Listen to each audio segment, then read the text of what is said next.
शेतकरी आणि त्याच्या स्वप्न. एकदा एक छोटा शेतकरी होता, नामदेव. तो रोज पहाटे उठून शेतीवर जायचा. त्याचं जीवन खूप साधं होतं, पण मनात एक मोठं स्वप्न होतं. आपल्या शेतातून भरपूर उत्पादन घेऊन गावात नाव कमवायचं. परंतु प्रकृती हमेशा साथ नहीं देती थी. कभी वर्षा कम तो कभी आर्द्र अकाल.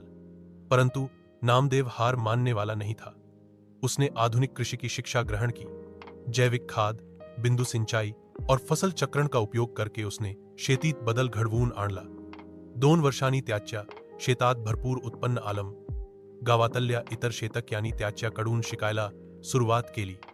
आज तो केवळ यशस्वी शेतकरी नाही, तर अनेक शेतकऱ्यांचा आदर्श आहे. नम्र संघर्ष, जिद्द आणि नवीन तंत्रज्ञानाची मदत घेतल्यास कोणतेही स्वप्न साकार होऊ शकते. हवी असल्यास मी ही गोष्ट लहान मुलांसाठी किंवा नाटकाच्या स्वरूपातही रूपांतरित करू शकतो. शेतकरी आणि त्याचा स्वप्न. एकदा एक छोटा शेतकरी होता, नामदेव. तो रोज पहाटे उठून शेतीवर जायचा. त्याचं जीवन खूप साधं होतं, पण मनात एक मोठं स्वप्न होतं. आपल्या शेतातून भरपूर उत्पादन घेऊन गावात नाव कमवायचं. परंतु प्रकृती हमेशा साथ नहीं देती थी.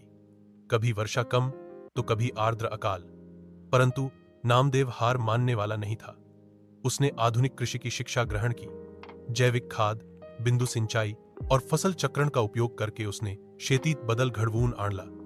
2 वर्षांनी त्याच्या शेतात भरपूर उत्पन्न आलं. गावातल्या इतर शेतकऱ्यांनी त्याच्याकडून शिकायला सुरुवात केली. आज तो केवळ यशस्वी शेतकरी नाही, तर अनेक शेतकऱ्यांचा आदर्श आहे.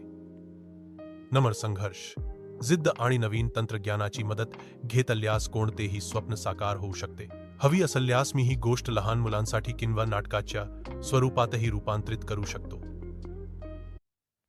शेतकरी आणि त्याचा स्वप्न. एकदा एक छोटा शेतकरी होता, नामदेव. तो रोज पहाटे उठून शेतीवर जायचा. त्याचं जीवन खूप साधं होतं, पण मनात एक मोठं स्वप्न होतं. आपल्या शेतातून भरपूर उत्पादन घेऊन गावात नाव कमवायचं. परंतु प्रकृती हमेशा साथ नहीं देती थी. कभी वर्षा कम तो कभी आर्द्र अकाल. परंतु नामदेव हार मानने वाला नहीं था. उसने आधुनिक कृषि की शिक्षा ग्रहण की. जैविक खाद, बिंदु सिंचाई और फसल चक्रण का उपयोग करके उसने शेतीत बदल घडवून आणला. 2 वर्षांनी त्याच्या शेतात भरपूर उत्पन्न आलं. गावातल्या इतर शेतकऱ्यांनी त्याच्याकडून शिकायला सुरुवात केली. आज तो केवळ यशस्वी शेतकरी नाही, तर अनेक शेतकऱ्यांचा आदर्श आहे. नम्र संघर्ष, जिद्द आणि नवीन तंत्रज्ञानाची मदत घेतल्यास कोणतेही स्वप्न साकार होऊ शकते. हवी असल्यास मी ही गोष्ट लहान मुलांसाठी किंवा नाटकाच्या स्वरूपात